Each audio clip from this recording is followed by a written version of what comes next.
પારડી નગરપાલિકા દ્વારા નગરને સ્વચ્છ રાખવા 2 ઓટોમેટિક મેન્યુઅલ મશીનની ખરીદી કરવામાં આવી છે.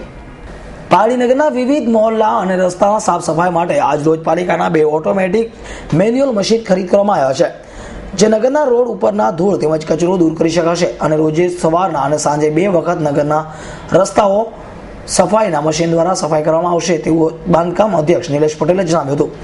આ મશીનરી પાલિકા આરોગ્ય સમિતિના વિભાગના કામ અર્થે ઉપયોગમાં કરવામાં આવશે, જે રસ્તો રોજથી સાફ કરવામાં આવે.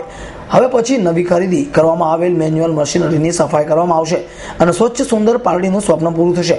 આ ઉપરાંત 4 મહિના મશીનરી બીજા ટૂંક સમયમાં ખરીદી કરવામાં આવ્યા છે. પારડી નગરના રોડ સાફ કરવા ઉપયોગી બનશે તેમજ પારડી નગરપાલિકા પ્રમુખ શરદ દેસાઈએ જણાવ્યું હતું કે એક ફોગિંગ મશીનનો ઓર્ડર આપવામાં આવ્યો છે, જે વિક્યુઅલ સિસ્ટમ થકી નગરના દરેક વોર્ડના કચરા સાફ થશે. આ મહાન ટેન્ડરિંગ કરવા પાલિકાના પ્રમુખ શરદ દેસાઈ, નિલેશ પટેલ, સુમિત્રાબેન પટેલ, દેવન શાહ હાજર રહ્યા હતા. અમૃત પટેલ, S9 ન્યૂઝ, પારડી.